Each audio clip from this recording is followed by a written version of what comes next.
Welcome to Audacity Works, a podcast inspired by and dedicated to the working artist, the creative entrepreneur, and generally, doing the damn thing. This exists on the premise that the world belongs to those who have the audacity to believe that their lives have value. This is for you.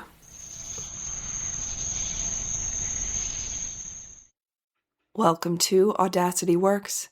I am your host, Rachel Strickland, and this is episode number 198, and it's about lawns. That's right. I've decided to talk about lawns, mostly because I was sitting around and like, what do I talk about today? And like, what would you say to one of your students? I would say, well, what are you interested in talking about? What's on your mind lately? And honestly, it's lawns.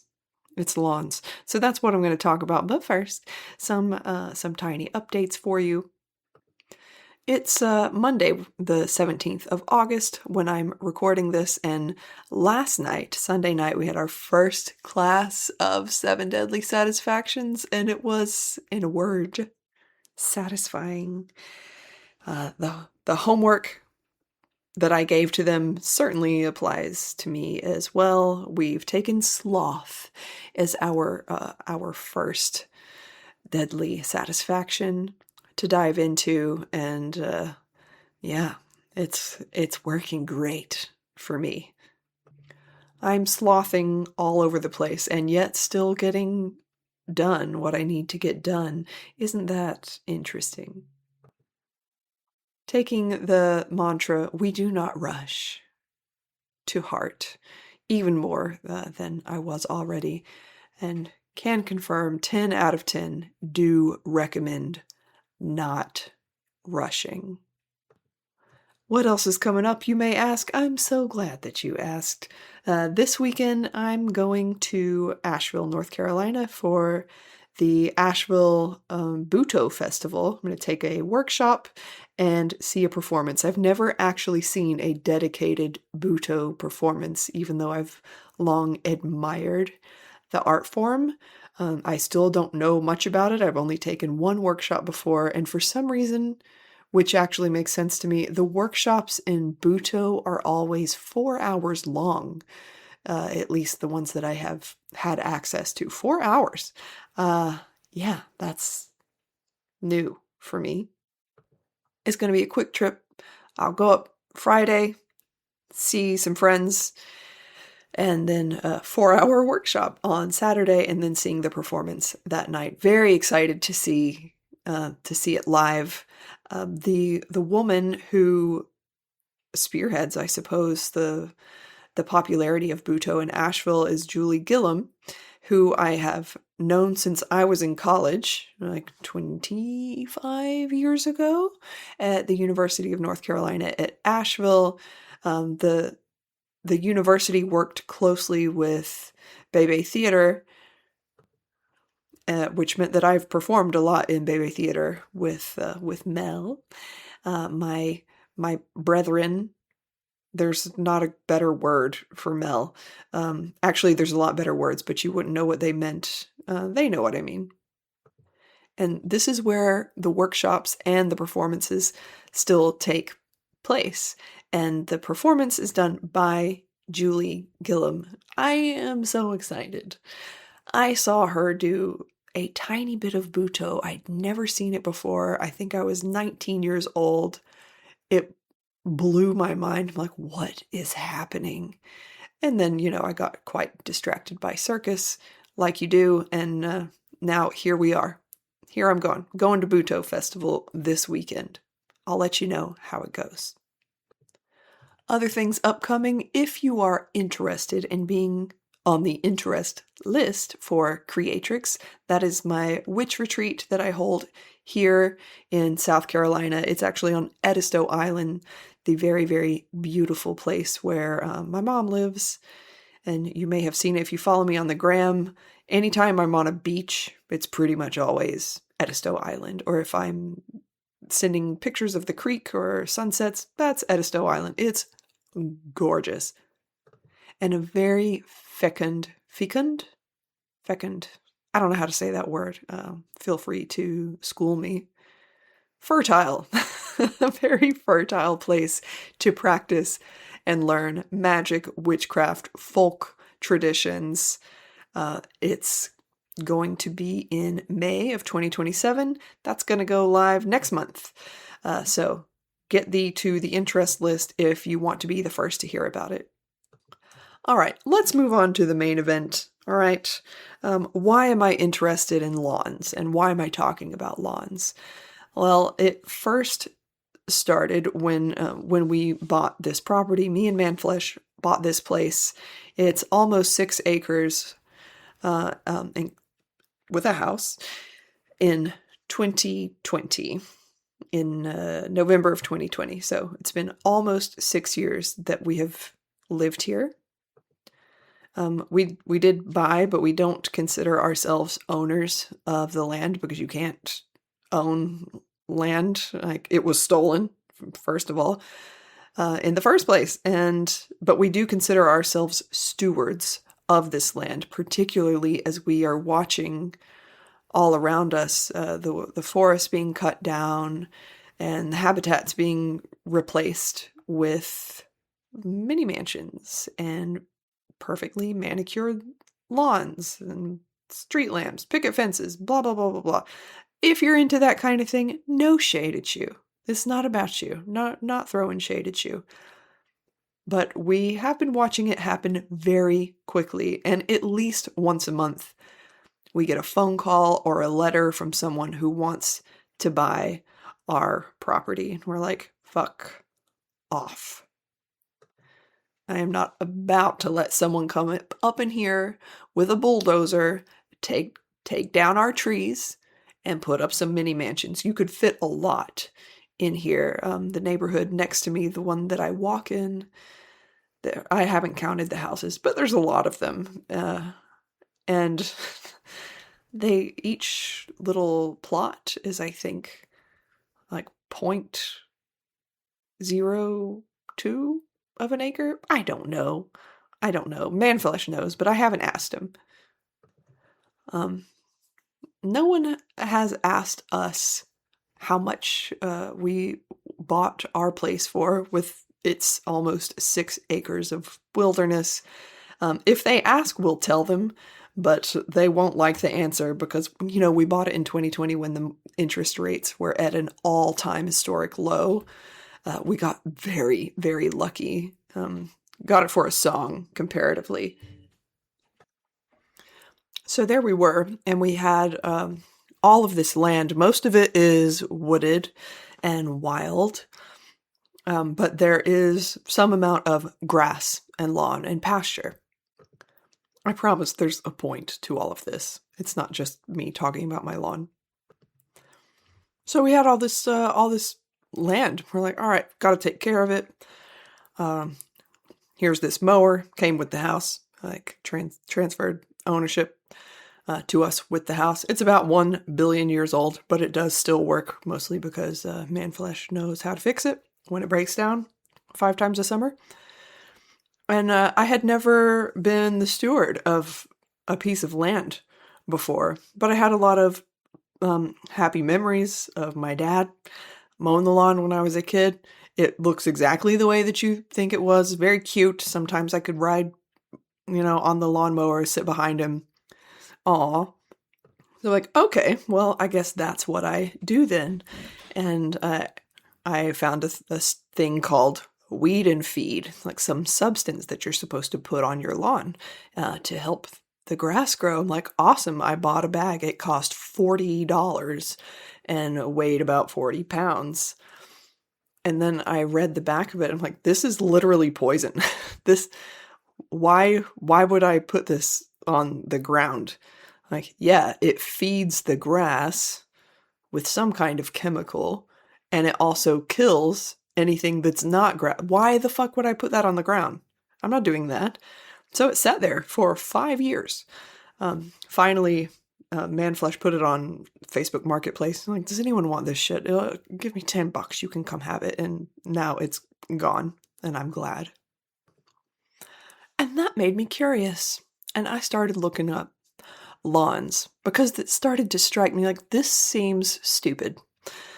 here we have all of this land, and we're not yet using it to grow food, mostly because of we lack the two things necessary to do that yet, which is expertise and time. It is coming eventually, but, as slowly as possible, as softly as possible. It has not happened yet.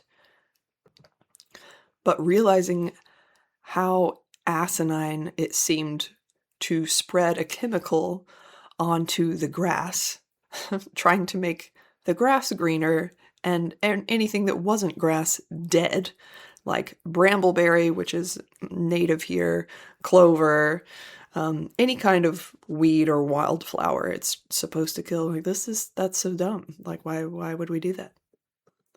Turns out, the manicured green lawn is quite the symbol of some racist bullshit. And now that I know about it, it seems really obvious, but if we go back in time, to European ideals, where a manicured green lawn was a symbol of elite status. Like, we have enough money that we can have land and make it green and pristine, and we don't need to use it to grow food or earn money. So, high status symbol, a sign that everyone could see from the outside, like, we have money. Cool. So naturally, when America was colonized, those ideals traveled with the white people, and the white people wanted green lawns for the same reasons. And even then, it didn't make sense. Like, there's so many native plants that grow naturally and very well. All across the eastern seaboard, at least. I know less about inland from here because this is where I've spent most of my life. At least my life in tune with nature. Let's fast forward to post-World War II, when people wanted to leave the cities and move to the suburbs. And you know what came next. The white picket fences, the symbol of the American dream. The manicured green lawn became a very important part of that symbol. Still an elitist symbol.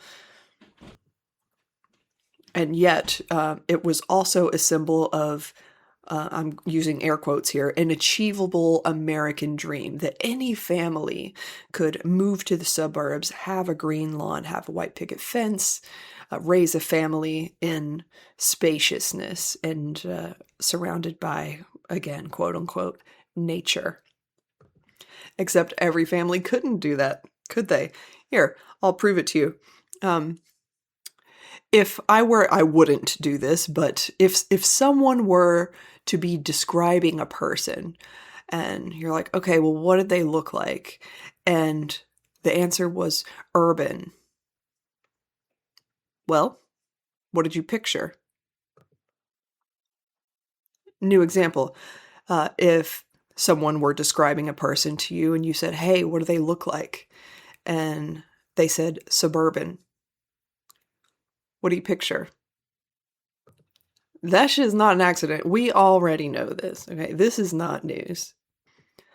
There were very concentrated efforts to keep Black families in the cities and not in the suburbs. And because of redlining, racist, intergenerational economic inequality, and systemic structural economic inequality, those efforts bore fruit. And the result of that is everything that I just said. What do you picture when I say urban? What do you picture when I say suburban?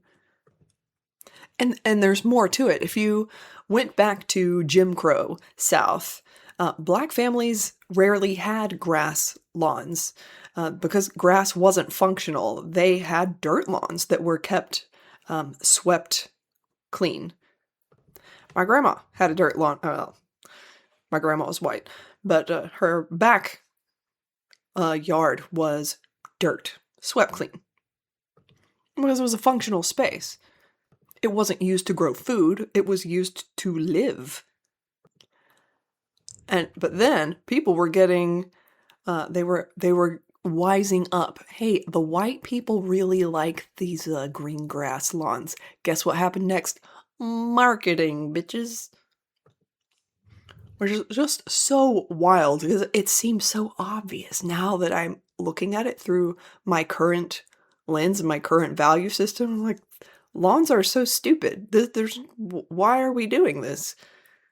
The land's not being used. If you're watering your lawn, it's an enormous waste of resources for something that does not yield food and only yields a sense of a status symbol.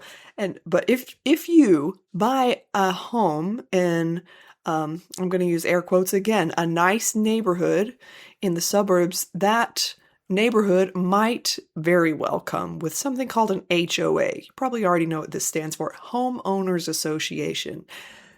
That association can dictate what your house looks like on the outside. You want to put some cute flamingos in your front yard? Sorry, you can't do that. It's against HOA rules.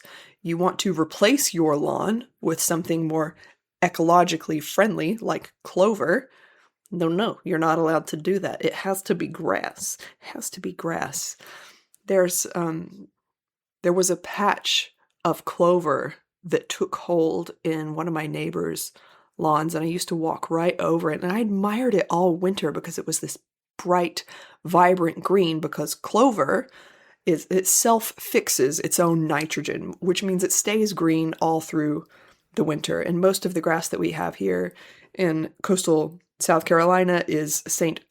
Augustine, I don't know how to say it, which goes dormant during the winter. Why is that preferable? I don't know. But sure enough, a couple weeks later, that bright emerald patch of clover dried up because it was sprayed with a pesticide, because it was different from the brown grass around it. Make it make sense. So you might be very well thinking, like, Rachel, why are you fucking talking about this? Like, why are you interested in lawns? For one thing, the history that I just told you, and the like, oh shit, the zoom out effect of, this is dumb. We should not be doing this. So I decided to decolonize my yard, like one little patch at a time. And to do that, I got some clover seeds, and they're cheap, y'all. Cheap. They sell them at Tractor Supply, which is about a mile from my house. And of course, they're sold to farmers who are raising livestock because it's more nutritious for the cows. It's also great for pollinators. It's great for the soil because of the self-fixing nitrogen that I just mentioned. Also, it's great for me because I love the color green. Sorry, Paul Thompson. And it's going to be green all winter. But I've been oversowing and just like so gleefully oversowing clover into my grass.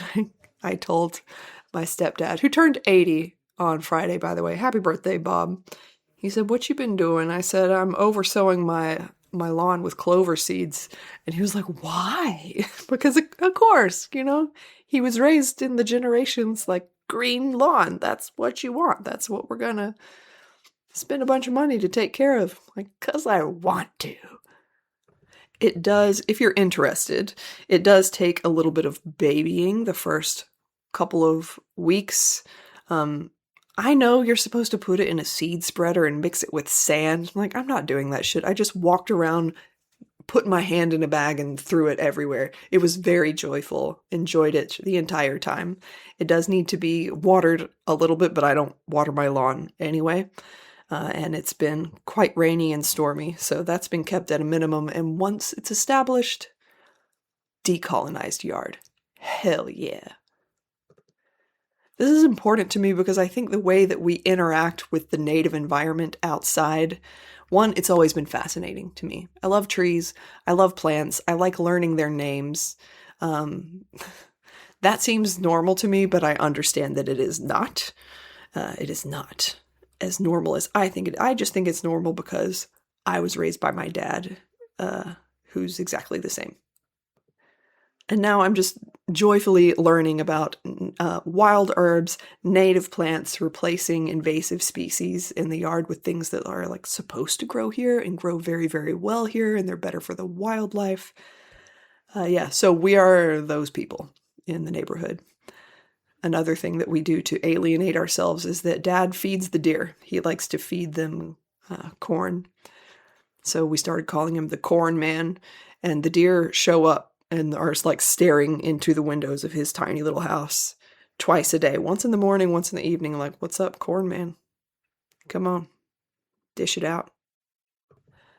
Our neighbors are not fond of learning this piece of trivia because the deer like eat all of their plants. Guess what? They were here first. Oh, and don't worry about the deer. They they tolerate corn very well, but once the acorns fall from the live oak trees, they stop coming around because they don't need it. They don't need Dad's help anymore because there's just food all over the ground.